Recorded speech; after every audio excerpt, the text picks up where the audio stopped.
Okay, if everybody has their coffee, we are ready to go with the last session of the workshop. Thank you. So it's my great pleasure to welcome Professor Ed Lalor here. Ed is an engineer who is from Dublin originally, I guess, and you've gone various places and have returned home.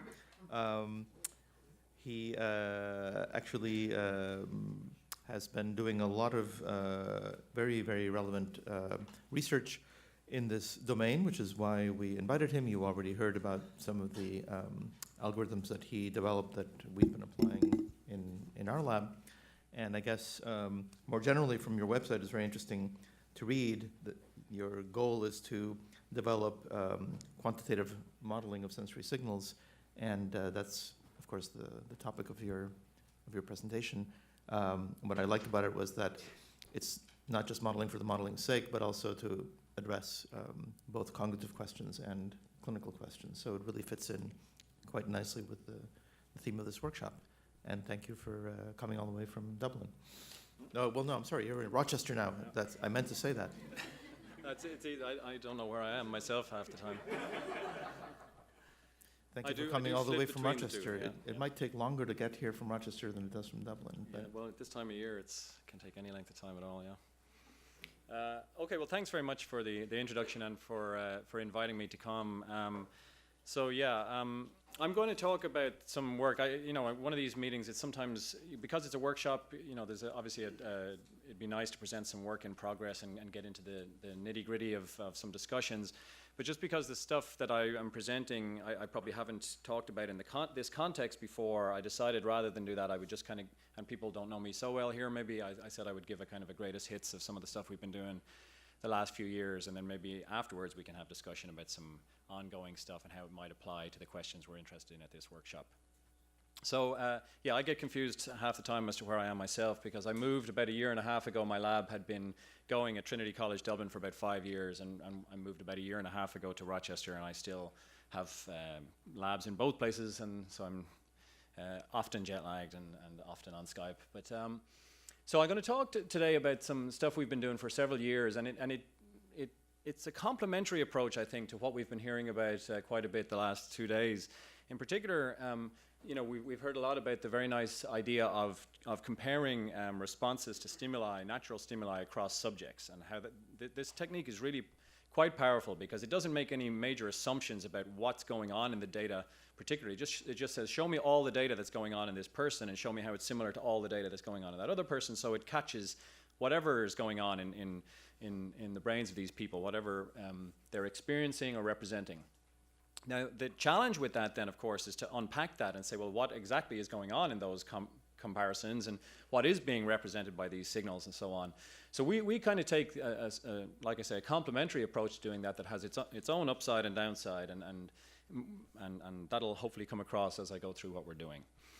So the work we're doing started off with me as an engineer approaching a kind of cognitive neuroscience for the first time, and wondering why it was that neuroscientists were so keen to stick with the kinds of stimuli they had been using for years, checkerboard patterns and beeps and clicks and chirps and so on, when they wanted to study the visual system or the auditory system. Now, what was amazing to me when I read some of the papers when I first started out was how clever people are in using these kind of discrete stimuli and clever paradigms to actually still get at very kind of fundamental questions. But nonetheless, I felt that there was a gap in the market, so to speak, for work using more naturalistic stimuli, the kind of things we see and hear every day. So what we decided to do was to start playing more continuous stimuli at people. We started actually in the visual domain, but moved into the auditory domain, which is where we focus mostly these days. And the approach, again, going back to my engineering roots, was to play some stimulus. Now, this, as it happens, this is a speech signal, and this is the envelope, which we've heard about earlier on today, but it could be something else, and I'm going to talk about some other representations of stimuli as I go through. And we play this to a subject while we're recording their EEG, and a very standard kind of engineering analysis approach in this kind of setting is to call your input X and your output Y, and then ask the question, well, what did the black box of your brain do to convert this X into that Y? And there's a bunch of different ways you can model this or calculate it. And one of the most simple kind of approaches, which was attractive for various reasons, partly because it was simple, was to just fit a kind of a linear filter that describes how this X turns into each one of these Ys. And so each one of these, so this X passed through this filter here, for example, might turn into that electrode channel, and this one passed through this filter might turn into that electrode channel, and so on. And when you go and estimate what these filters look like on each electrode, they turn out to look very much like kind of classical event-related potentials that you would see with EEG. We called them temporal response functions, and other groups are doing this also. We've kind of settled on that name. And then because they do look so much like event-related potentials, you can use the full kind of palette and toolkit that people have been using on ERPs for decades. So you can actually start plotting these things on the scalp to estimate where the action's going on, so to speak. You can do some source analysis and try and figure out where the responses are coming from. So they're not equivalent to ERPs because they do represent a function rather than a response. But in many ways, they're somewhat analogous, and we've done some comparative studies to actually tease apart what's similar and what's different about them. But what got us excited when we first started doing this was now it opened up the opportunity to do all sorts of experiments that were very difficult to do with beeps and clicks. And one of those, as Sebastian so nicely introduced earlier on, was the cocktail party problem. So we started thinking about presenting more natural stimuli and having people pay attention to one, ignore another, and so on, which is very difficult to do with beeps and clicks, and pay attention to one beep that's playing at the same time as another beep and ignore that one. And what we were able to do then was pass this through our analysis. You get two different temporal response functions to these things, one to the attended story and one to the unattended story, and you can start looking at how these things are the same or different. And again, this was all based just so far on the envelope of the speech signal because it works so well. And as has been known for many decades, people are really good at this task. As Sebastian talked about, people can really do a good job of latching onto the story they're supposed to be paying attention to, and they've no idea what's going on in the other story. And it's maybe the first 10, 15 seconds is a bit weird, but once you're up and running, it's super easy. And so what we found was that the attended story, the response to the attended story, it really is fairly robust when you model that speech as just its envelope. You get a fairly solid response, which makes sense, right? As we were saying earlier, the unattended story is being blasted in your ear, right? Your cochlea is going crazy for it, and your auditory cortex is hearing that thing. Now, at some point, it shuts down, and your system says, go no further. You don't commit any of it to memory. You have no idea what's going on.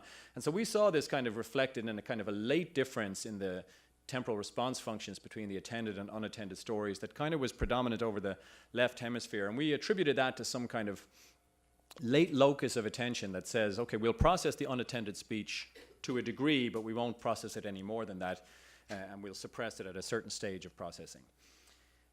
Now, the challenge that was issued to us then after we published that by some colleagues of ours was, well, what about decoding attention in a more real-time way? Because the data that I showed there was actually collected, it was half an hour of data from 40 subjects, I think, just to get some pretty plots and all that kind of stuff.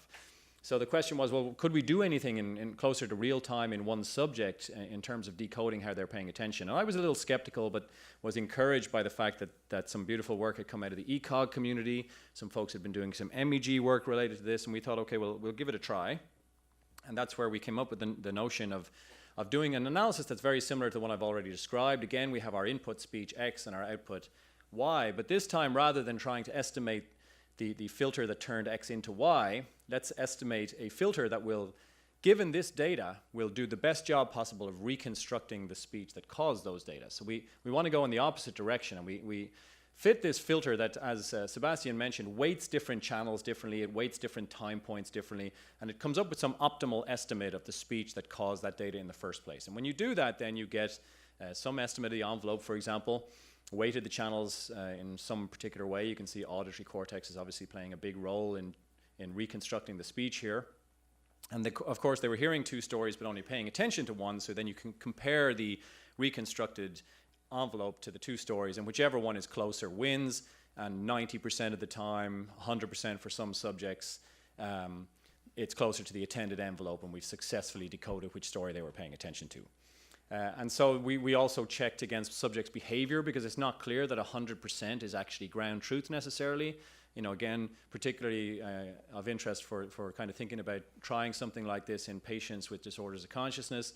Their ability to sustain their attention 100% of the time might not be so great, and even in these healthy controls, while mostly they were paying attention to the attended story and they couldn't remember anything. There's possible waxing and waning of attention going on, and we saw some correlations with behavior on that.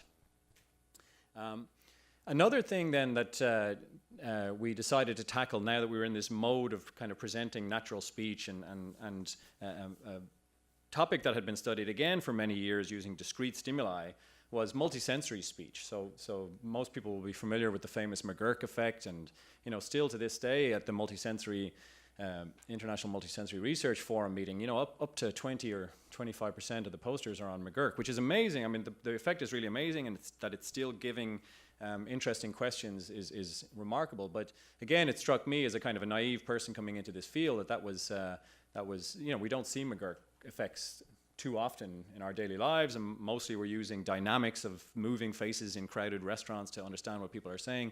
So could we add some value to that? And so we decided, we set up some experiments. This was in the happier times of, so we had these actually cogent speaker on the screen, speaking complete sentences and narratives. So these were these kind of pre-State of the Union things that were freely available on the internet. So, and because he spoke so clearly and articulated so well, and there wasn't so many, there wasn't so much background movement or even a few hand gestures, but not too much. They were good stimuli for our purposes. And so the idea was we wanted to know what special is going on in your brain when you're being exposed to multisensory speech. So the typical way to do this is to have somebody listen to some audio, watch some video, then do both together and try and see what's different in the signals in the audio-visual case than would have been predicted from the sum of what was going on in the audio and visual cases. If there's something extra going on in audio-visual, that has to be attributed to some nonlinear multisensory process. And so in our hands, this was a little tricky because now we were using all these kind of decoders and TRFs, and it wasn't quite clear how we would do this. So this is what we decided to do, and it seemed to work reasonably well. We fit one of these reverse decoder filters that goes from the data back to estimating the envelope of the audio during the audio trials. So again, this looks very much like these channels over auditory cortex are being weighted, and we were successfully able, it's EEG after all, we were successfully able to reconstruct the envelope of the audio that they heard with a reasonable degree of accuracy. Then we showed that we could actually reconstruct the audio envelope that they didn't even hear while watching a video that corresponded to that audio. They didn't hear the audio, but we can still reconstruct the envelope of that audio simply because during these videos, on average, there's a lot of correlation between the motion and action in the video and what they would have heard, the envelope of what they would have heard. When he's speaking, the envelope is big and he's moving. And you can see that visual channels over occipital scalp are dominating here because it's the motion in the video and so on that's allowing us to do this. And then we wanted to compare this audio-visual condition with what would have been predicted from the sum of the audio and visual conditions. So to do that, what we did was because everything is linear here, we're fitting these linear models, we simply added these decoders together. We're adding all these filter weights together to come up with some composite audio plus visual decoder. And we applied that to the data that was collected during audio-visual speech. So we're trying to reconstruct the audio envelope during audio-visual speech using a summed linear model. And then we can compare its performance to a performance that you would get if you actually fit an audio-visual decoder during audio-visual speech. So I hope that's clear enough. And so, again, everything was cross-validated and there was no overtraining as such. So we felt it was a fair comparison. And what we found was that there was a significant improvement when you use an audio-visual decoder, suggesting that there's something else going on during the audio-visual condition, not just audio plus visual being processed separately. There's something extra happening.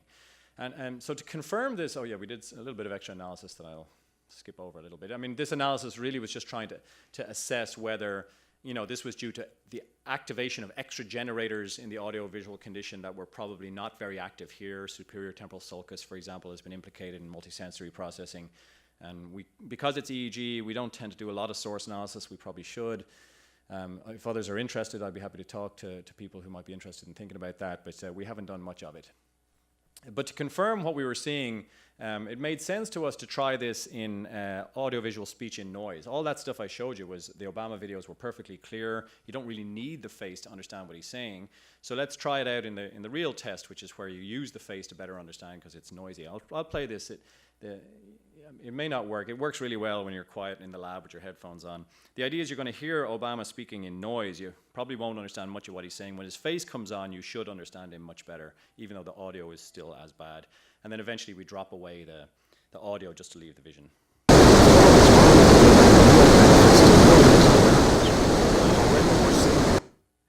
That was a bit loud. Didn't test that one.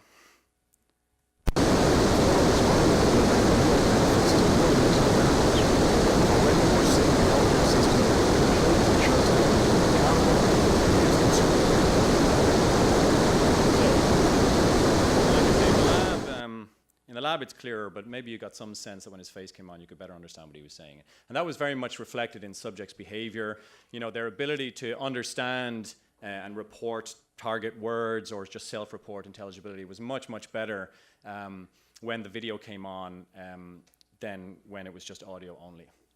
And so then we did our same thing as we did in our previous paper with just our AV model compared to our A plus V model, and found that compared to the quiet condition, we did have this nice improvement in the quiet condition relative to 0, but it was double, it was really much, much larger. This multisensory integration effect was much larger in the case of speech in noise, which is what you would expect because that's where the multisensory effect really has an impact. And again, this is the kind of main, what I hope to kind of get across in this talk more than anything else is that this measure that we have of envelope decoding, while it's a kind of a stupid measure of speech, right? It's a really impoverished measure of a speech signal just to strip it down to its envelope.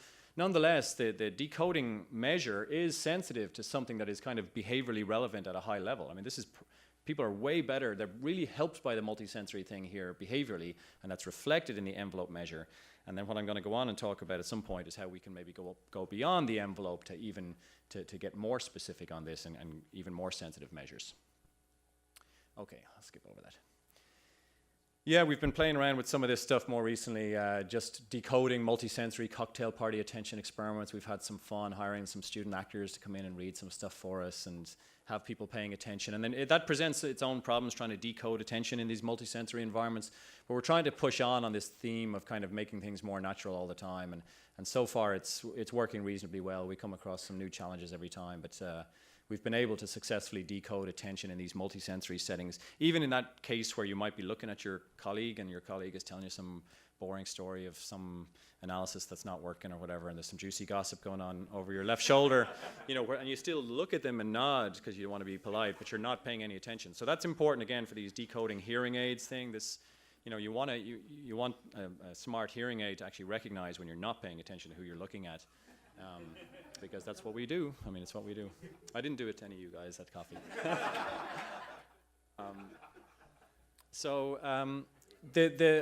Again, the main point I was hoping to get across then is that, and what I've been thinking about a lot the last couple of years then, is how we can build models of this kind of brain responses to these natural stimuli that we can actually attribute to specific processing levels, if you like. And so up till now, what we've been doing, or up to this point, what we've been doing was all based on this envelope. And so reducing a speech signal down to its envelope throws away so much information. All the information you get about the prosody and the pitch and the specific phonemes and syllables, the meaning of the words, it's all just thrown away. And it works well because you get these robust EEG tracking responses. But if I was playing garbage amplitude modulated noise at you that had the same envelope, would we still get the same EEG tracking going on because we have amplitude modulated noise coming in? So the answer is yes and no. You still get a lot of tracking of an amplitude modulated noise signal coming in. But my question was, is it the same, or is there something extra going on in the EEG signal that reflects the fact that it's speech that you're hearing and indeed speech that you're understanding? Because your brain is responding much, much differently. So there was a lot of ideas on what this envelope tracking phenomenon might mean.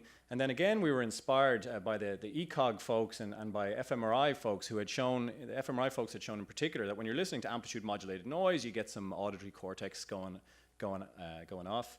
And then when it's intelligible speech that you're listening to, a whole host of other brain areas come into play because now you're understanding things, you're representing meaning, you're predicting what the next word is going to be. And it's just fundamentally a totally different way of a totally different signal, a totally different way of engaging with it.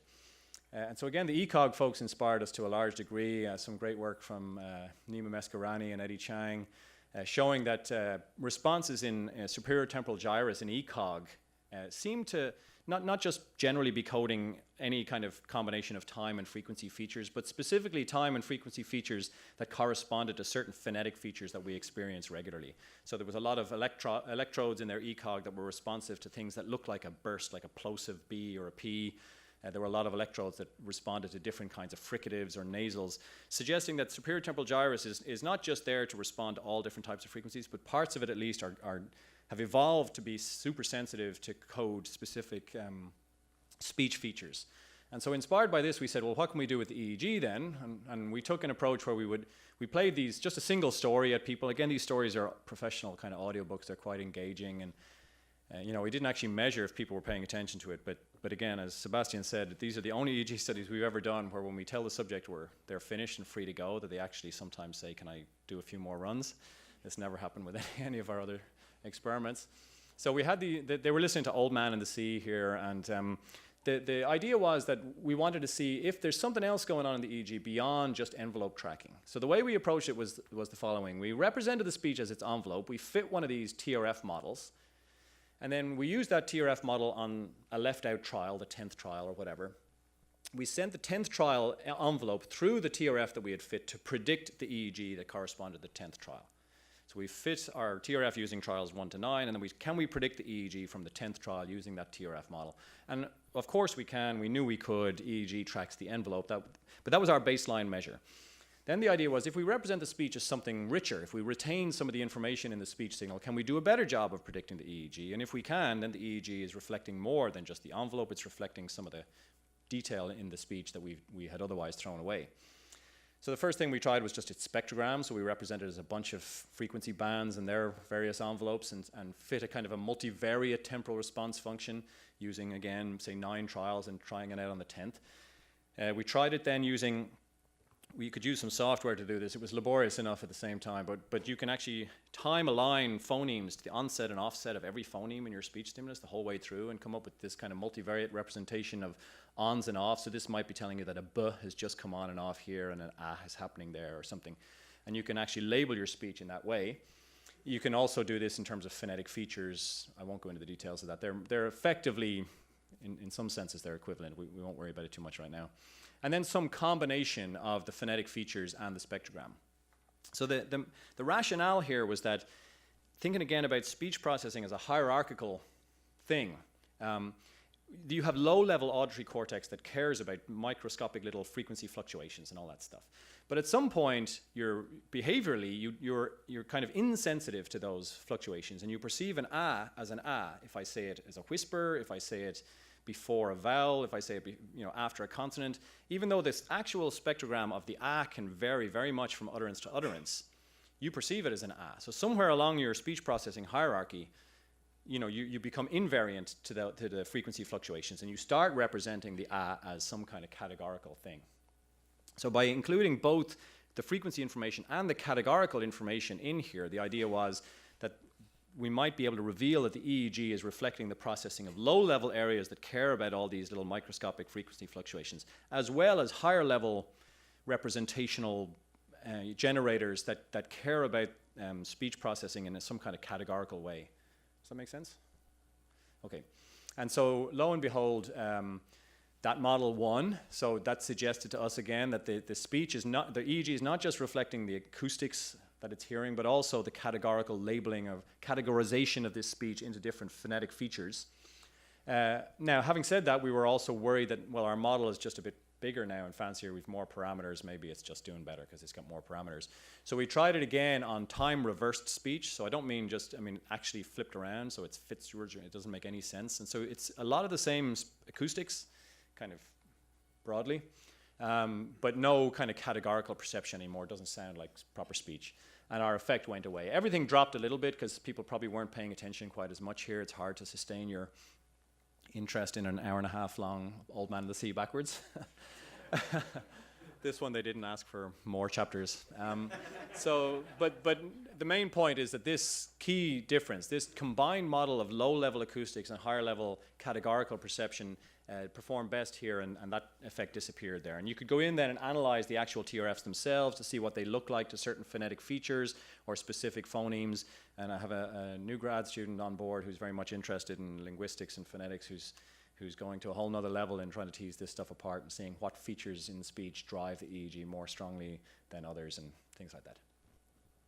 So then another question we were interested in, and actually to be perfectly honest, the next study we did on this was just to further validate that our phonetic model was what we thought it was, that was really reflecting phonetic level processing. But it's turned out to be a kind of more complicated story than that. What we did was we designed the following study. We played segments of The Old Man and the Sea that were badly degraded. So we used noise vocoding to do this, 3-channel noise vocoding. So this is basically what it sounds like. Yeah, I'll play it in a second. So we played some degraded speech of someone, then we played the clean version of the speech at them, and then we played the degraded version again. So in this condition and this condition, they hear the exact same thing. The acoustics are exactly the same. But what happens is people can understand what's going on here really well. It's a really strong perceptual pop-out effect. So suddenly you've got access to all this phonetic information here that you didn't have here, despite the fact that the acoustics are the same. So I'll try and give you a sense that, again, it works better with the headphones in the lab, but we'll see if it goes here. I'll play that again, hold on. No idea? What will he bring in the market if the flesh is good? What will he bring in the market if the flesh is good? So even though it's the same acoustics, you suddenly have access. And it's not just, now I can retrospectively figure out what that was. It really perceptually jumps out that you're hearing these phonemes that you weren't hearing before. And so our prediction was then that a phonetic model in particular would do better in this third condition than in the first condition, where an acoustic model shouldn't look that much different. So a spectrogram model shouldn't change that much, but a phonetic feature model should really do a lot better in this third condition than the first condition. And so we had some behavioral measure on folks as to how much they improved with this stuff. And our main kind of prediction came out really quite nicely, which was that the more you improve with this prior information, the stronger this measure of phonetic level processing was. So we were very happy with that. But what happened was that complicated things was that overall, our phonetic level model actually went down for most subjects. So the correlation was in the right direction as we predicted, but the actual measure, generally speaking, had dropped. And so this caused us some consternation, and we had to have a think about it. And another thing occurred to us. When we originally designed it, we were suggesting that the only difference between the first trial and the last trial here was that you can understand it in the third trial, but not in the first. But that's not the only difference. The other difference is that in the third trial, it's literally the third time in a row you've just heard this thing. So there's a strong repetition effect and a strong prediction effect going on here in this third trial that wasn't there in the first. So our latest interpretation of this, which we finally managed to convince some reviewers was reasonable, was that, generally speaking, we are seeing some relationship between behavioral improvement and our phonetic feature level encoding, but that also prediction has a very strong effect. And in fact, specifically predictive coding models would suggest that when you have a strong prediction of a stimulus and then you hear that stimulus, your response is actually reduced or suppressed. The error in your predictions have been reduced. This more generally, I think, speaks to another thing that I think about a lot and we try to shy away from in our own work a lot of the time, which is the use of repeated trials, particularly in speech, because again, speech is not just any old acoustic signal. It's you're extracting meaning from this thing, you're building up expectations of what the words are going to be, and then they are or they are not met. And if it's the 12th time you've heard this sentence, well, that's just not the same anymore. You're just not engaging with it in the same way. Okay, so the kind of main thing that I wanted to spend some time on that we've been thinking about a lot lately, and it's our most recent kind of paper, was I still felt there was a disconnect between the kind of very strong behavioral effects that we were seeing in some of these experiments. The cocktail party effect is so strong, you totally follow the attended story, no idea what's going on in the unattended one. And yet our EEG measure of the envelope was like, well, there's a difference between the two, but the unattended is still pretty strongly represented there, whereas there's no behavioral sense in which it's represented. So, that was a disconnect for us. Same in the multisensory speech, that when you listen to see his face during the noisy speech, you really get an enormous boost in performance. We got a kind of a small improvement, a 10% jump in behavior, but not a 60% behavioral improvement. So because these EEG measures are based on low-level kind of dumb, shall we say, representations of the speech, like the envelope, they're reflecting, generally speaking, relatively low-level sensory activity, and sure, some cognitive effects on that low-level sensory activity, but they're not a direct reflection of the high-level cognitive behavior that's actually going on. And was there a way we could address this? Is there a way in our trials with our EEG that we could actually index a much higher level measure of engagement with the stimuli? And so again, we were looking back at the literature and thinking about speech processing hierarchies and the fact that our system is likely very hierarchical, where you have areas that just care about the acoustics that pass on to areas that may or may not care about phonemes and syllables, and then pass on to lexical regions, and then maybe a much more broadly distributed network of brain areas that cares about the meaning and representing concepts in what you're hearing. We started thinking about that, and we were also inspired in large part by a kind of a long literature in EEG on the classic N400, which is where you have an ERP, particularly to a word that you weren't expecting. So if I said the dentist told me to brush my tree, you would have a strong N400 response to this, because you had a strong prediction that was violated. So in a semantic sense. And so how to do this then in the context of these audio books that we had was a question we were interested in. So we turned to a new postdoc that joined the lab who had some expertise in computational linguistics and had been thinking about this in fMRI for quite some time. And he helped us to start thinking about how speech actually works, in a computational sense, that you don't just process words in and of themselves, you process them very much in the context of what's going on. So the word bat, in the context the man hit the ball with the bat, conjures up a particular image. It could have been this, but it almost certainly wasn't. Whereas in another context, it means something completely different. And computational linguistics folks think about this a lot. Well, how can we quantify words and compute things about how much meaning is carried by a word relative to its context? So to give another example of that, if I said it the other way, if I said the dentist told me to brush my teeth, when I say the word teeth in that context, I gave you almost no information, because it was so likely that that's what I was going to say. So if my voice had been obliterated by the microphone making a noise or something, you would have been pretty sure I'd said teeth and you didn't really miss much. So you can quantify how much meaning a word adds to a context by various measures. There's information measures, entropy, surprisal, how surprising a word is in its context, and so on. The way we chose to do it was a little bit easier to do, I suppose. And it relied on a technique known as word-to-vec. So many people might be familiar with this, but for those who aren't, the basic idea is the following. You can take a word, you can use a machine learning algorithm, feed it, say, all of Wikipedia, and basically train it to recognize when some words, pairs of words appear together regularly and words that don't appear together very regularly. And so then what it does is it turns each one of those words into a big long vector. In our case, the vectors were 400 numbers long. Now the vector itself, the 400-dimensional vector, doesn't mean anything on its own. What it means, though, is if I have two words that are quite similar in meaning, their vectors are going to look very similar. So words that are similar to each other end up in similar locations in this high-dimensional space, and words that are very different have very different vectors and live in very different parts of this space. So cake and pie should end up quite close together, because in Wikipedia articles about pastries or whatever, I'm not very good at bacon. They'll birthday parties, they'll appear in lots of articles together. So a very simple representation of that would be a two-dimensional word-to-vec, and so man and woman might be close together, king and queen might be close, and king might be slightly closer to man, etc.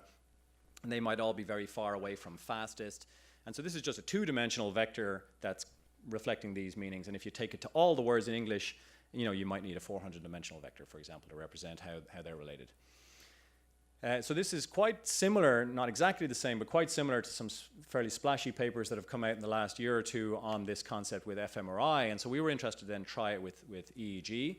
And so specifically what we did was we went back to all our EEG data we already had, and we took our speech stimuli, and we'd already labeled them for the phoneme, so we already knew exactly when these words came on. And we turned each one of the words into one of these 400-dimensional vectors. And then we said, okay, if the vector for a particular word is very different from the vectors for the words just before it. Then the sentence that you've just been listening to has just taken some big departure in meaning. And if the vectors are all very similar, then you're just staying in roughly the same semantic location throughout the entire sentence, and no major big jumps in meaning have occurred during that sentence. So we quantified, for every word, we calculated its vector, and then said, well, how does the vector compare to the previous ones? And we call that a measure of semantic dissimilarity. How semantically dissimilar is the current word from its context? And so we end up with an impulse for every word that is scaled according to how similar or dissimilar it is from its context. Again, with the idea that more dissimilar words are adding more meaning, and your brain might respond differently to those than words that are kind of in context. And so we did our same thing. We used these. This became our regressor now. This is our X now instead of our envelope. We use this thing as our X input, and we have our EEG as our Y output, and we fit the filters, the TRF functions that describe how this X turns into those EEG outputs rather than the envelope. I should make a new slide for that, I think. Anyway. So the TRF looked like this, and it was quite different to what we'd seen before. Previously, when we used the envelope, the TRF was dominated by responses at 50, 100, 200 milliseconds. But here we weren't seeing much of a sensory response at all. We were seeing a much later response that was really quite similar to the kind of classic N400 that suggested that our analysis had produced something that was reflecting the meaning of these words as they were coming in. And then interestingly, when we tried it for the time-reversed speech, where the same data that I showed already, where in the envelope case, there was a difference, but it was small. Now the difference is black and white. There's a response, large response over parietal scalp, large negative response over parietal scalp for the story that was played forwards. The same acoustics flipped around, played backwards. There's no meaning anymore, and it just disappears entirely. There's just no response whatsoever to the meaning of the backward speech because it's not there. There is no meaning. And so again, in the theme of this workshop, the idea was, would this work at the level of single subjects? And these are all healthy, young, college students for the most part. So they're a different category of subject. But nonetheless, with a few minutes of data from each person listening to one of these engaging stories, if it works, you see the response. If they're following it and listening to it and engage with it, they see it. If it's something that they can't understand or can't follow, the response disappears entirely. We tried this again just because we had all the data, so we said we'd try it. Those Obama videos with the speech in noise where, you can pick up the odd word here and there in the noise, so you can see that they're responding, somewhat semantically to the content, but not very strongly. When you put the face on, even though it's the same audio, it lights up again. You get a really much, much stronger response to the meaning of the speech when the face is up there, because now you can understand it better. That actually tracked really quite well now this time with the meaning. So subjects who did really well. Some subjects, interestingly, when the face comes up, they don't get any better at understanding the speech. It's like they're really bad at lip reading or something. And others are really helped by it. So this measure was really sensitive to that. If you understood it better, you got this response. If you didn't understand it better, you just didn't show it.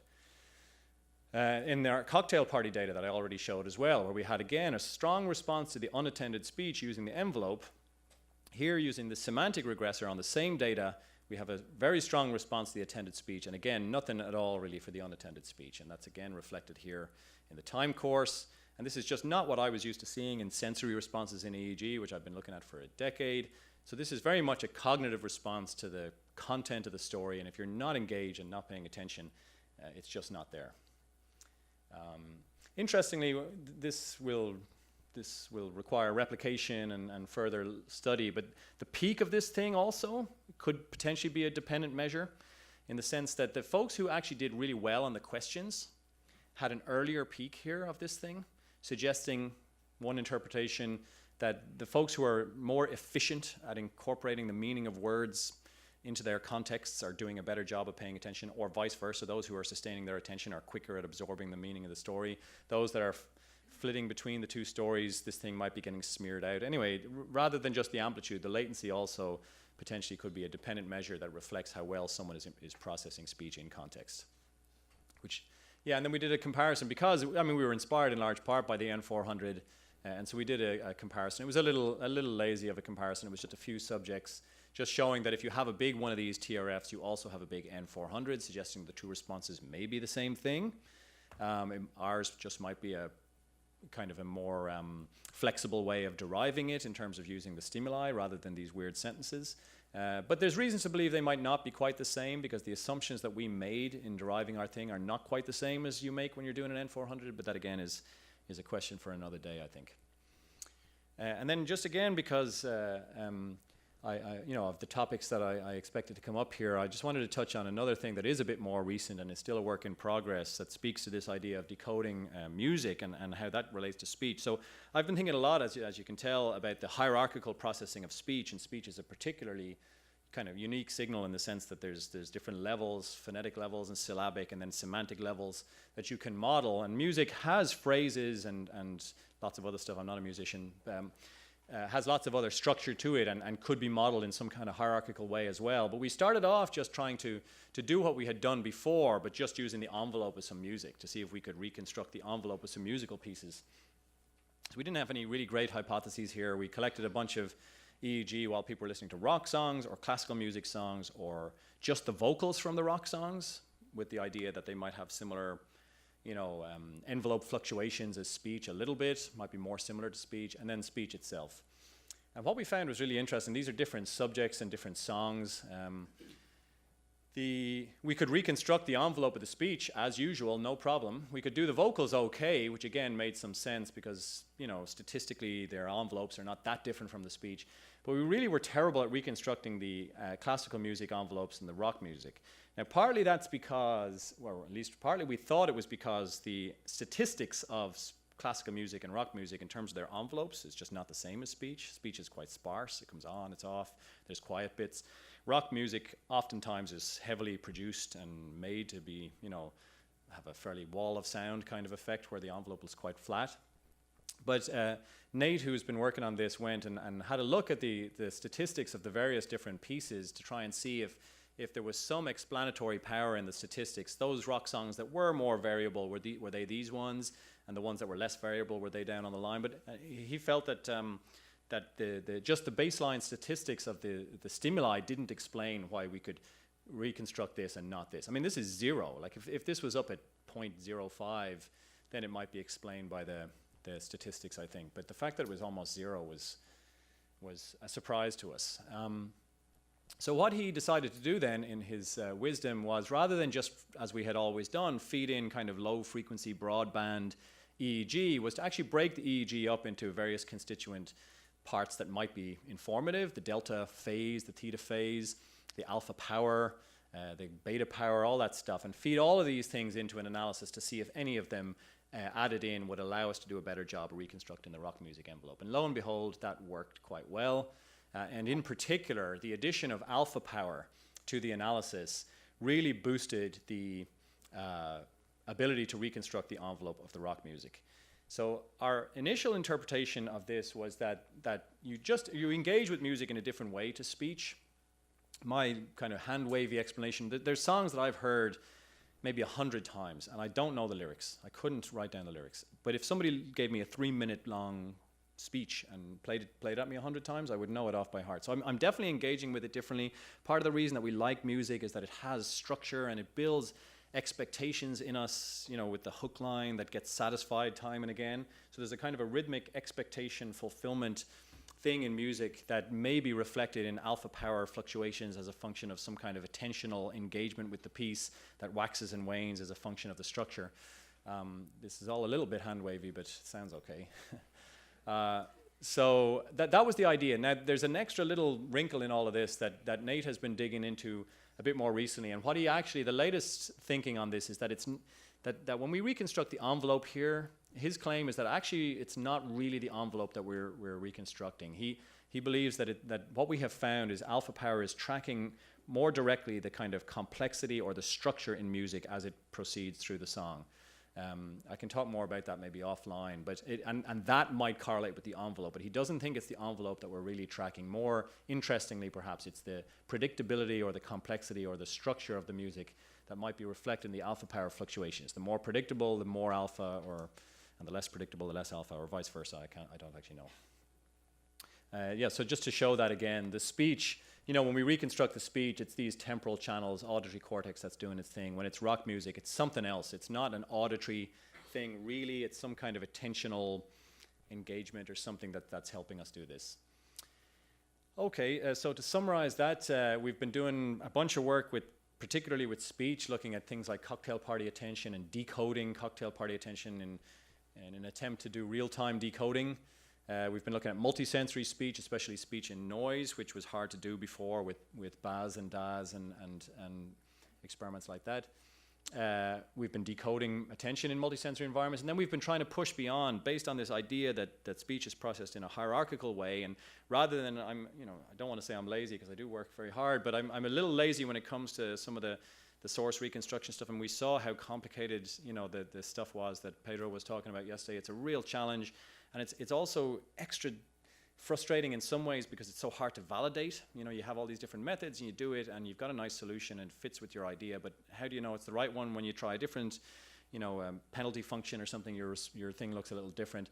So when it comes to that stuff, I've just been a bit wary. And so rather than put myself under the position of generating responses and then figuring out where they came from, I'm trying to do it in a slightly different way where we actually build models that reflect what we think is going on in the hierarchical processing of this stuff, and then letting those models see how they perform against each other as a function of task or availability of information or whatever.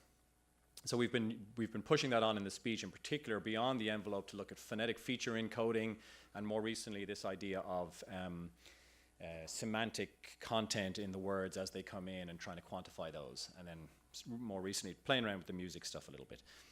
And so thanks to a lot of different collaborators that both in Dublin and Rochester and folks I've met at the Telluride workshop in Colorado each summer where I go regularly, and various funders. And thanks to you all for listening.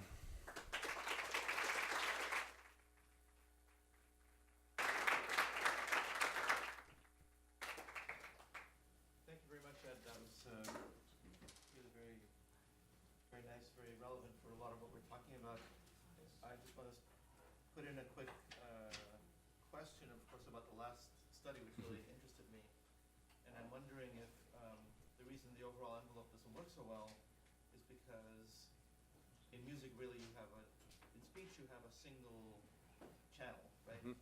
Whereas in music, typically, you have multiple events going on that are separate in some sense. Yes, you integrate them, but even in the simplest rock music, you would have the drums and you'd have the bass guitar and you'd have the rhythm guitar. And in classical music, you'd have violins and the cellos and the clarinets.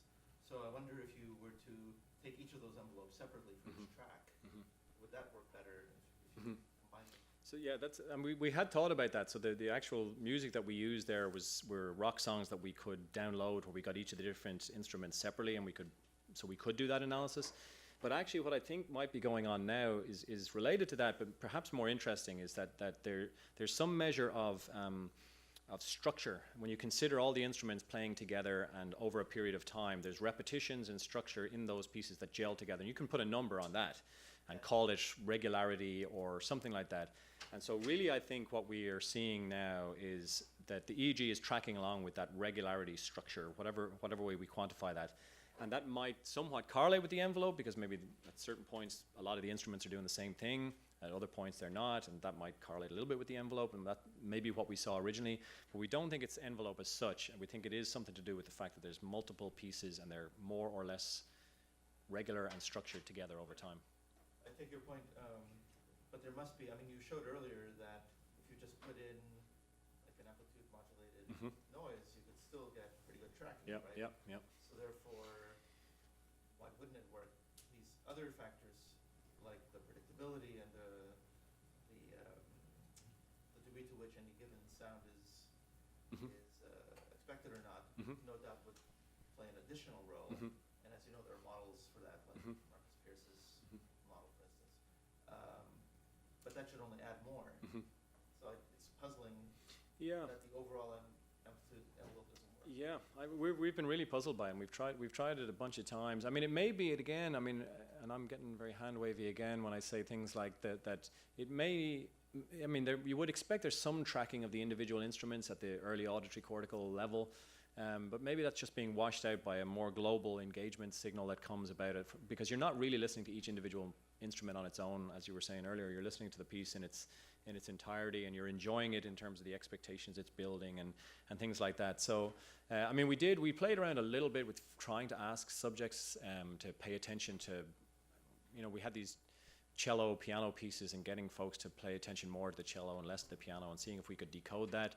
It's a very difficult task to do. Subjects seem to be able to do it a little bit. We had these targets they had to detect, but our ability to decode that was really poor, just partly because the envelopes just don't seem to be as strong as with speech, and I'm still not quite sure exactly why we can't do the envelope even on its own. Yep. It was really, really great talk. I have a whole bunch of methodological questions, but let me ask the most pressing ones. In that word-to-vec model approach, I was trying to compare that to the other approaches. Correct me if I'm wrong, X of t in the other approaches is the speech envelope or whatever, right? Or it could be, of course, you could go either way in the analytical process. That's fine. With the word-to-vec approach, you have one vector per word, so you've got a much sparser stimulus, or your X of t is much sparser.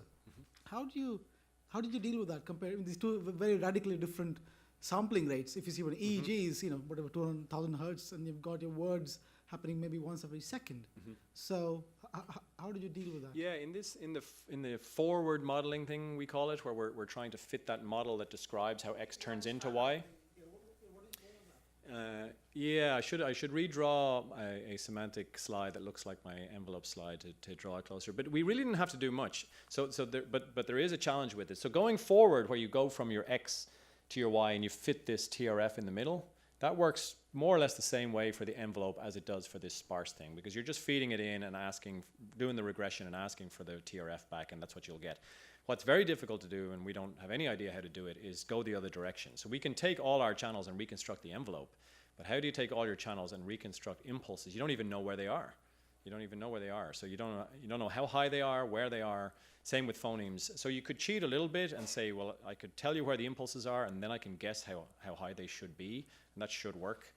But so what? You don't know where they are. I mean, you could still potentially use that though to tell if someone was paying attention to it though. Even if you cheated and you knew where the words were. I might try that.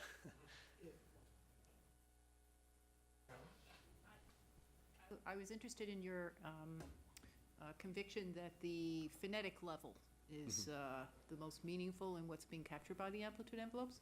And I'm wondering about your last two conditions, vocals only versus speech.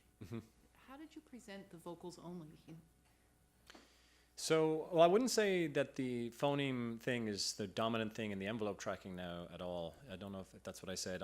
What I'm suggesting is that in the EEG you have an envelope tracking phenomenon, and that's reflecting probably mostly the acoustic energy of the signal. And riding on top of that somewhere, if you can index it, is an extra EEG fluctuation that's reflecting the categorical processing of the phonemes. And it's actually kind of small.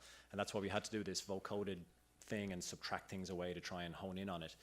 With respect to the vocals, we downloaded these sounds that had the vocals on a separate track, and we just played it on its own. So it's just John Bon Jovi singing without the rest of the band or whatever. So it really is harder to detect what the underlying speech is in vocals than in speech. Right? Yeah, I'd say it's probably harder to detect. I mean, there's certain, like, one of my favorite bands is Radiohead. I don't know if you know, from England, and I've listened to those songs. I have no idea what that guy's saying. No idea. So, but I think even separately from that, even if it was crystal clear what he or she was singing about, I think you just might not be listening to it in the same way. So in your last analysis where you added the weighting of alpha power, how much did that help the vocals only versus the speech? That's a good question. I don't know. Yeah, there you go. The speech doesn't get any better, but the vocal seems to come up a little bit, yeah. The same, I think, as I was saying about the music, that you're engaging with the vocals. There's a rhythmicity to the vocals, and that's how verses and choruses, they have a hook to them or whatever. That there's an extra component there in terms of how you engage with the piece that's different from when you're listening to speech. I mean, it's a bit hand wavy, but that's where we're at right now. about this. So is it that you used all of these features in the model or just the alpha power? Yeah, he tried them all. Like so what he did was he included them all, and then he did that again where he would leave one out at a time to see when things collapsed. And when you do it with all, everything jumps up. When you pull the alpha power out, the rock music collapses back down again. That's how he honed in on the fact that it was alpha power that was giving us that effect. Or if you just use the alpha power? Now you can just use the alpha. We had to discover that, but yeah, now if you want, knowing what we know now, we can just feed in delta phase for the speech and alpha power for the music, and we would have that. I had a second question, if that's okay. The word to vec. So the semantic dissimilarity is based on the similarity of the vector per word at the relative to the immediately preceding word. So it's so the first thing to say about this, the word to vec study, we're really excited. I hope people will agree that it worked really well. The attention thing is great. It just disappears entirely, but it's definitely a suboptimal model. In the sense that, so what we do at the moment is we say how similar is the current word to the average of all the other words in that same sentence that have preceded it. If it's the first word of a sentence, we say how similar is it to the average of the previous sentence. If it's the second word, how similar is it to just the first word. The third is the average of the first two. So we are taking account of sentence boundaries, which may or may not be important for this. So there's a whole boatload of kind of low-hanging fruit now to go after to say, well, would a sliding window of just looking back 5 words work better, or is it important to take account of the sentence boundaries, which you might think it should be, kind of reset after each sentence a little bit. And then the other thing about it is that the impulse being placed at the start of every word is also ridiculous, because some words are very predictable and very short, other words have 5 syllables and you don't know until the 3rd syllable what way this word is actually even going. So putting an impulse at the start and saying that's where the semantic processing of it happened is crazy. So another thing to do is to try and optimize the location of those impulses, which should make it perform even better. Yeah. Sorry, just to add to that, yeah, because some words aren't related. So taking the mean of preceding words, I mean, so a word later in the sentence in garden path sentences are really only related to a few words in the early part of the sentence, and the low low mean might be washing out some.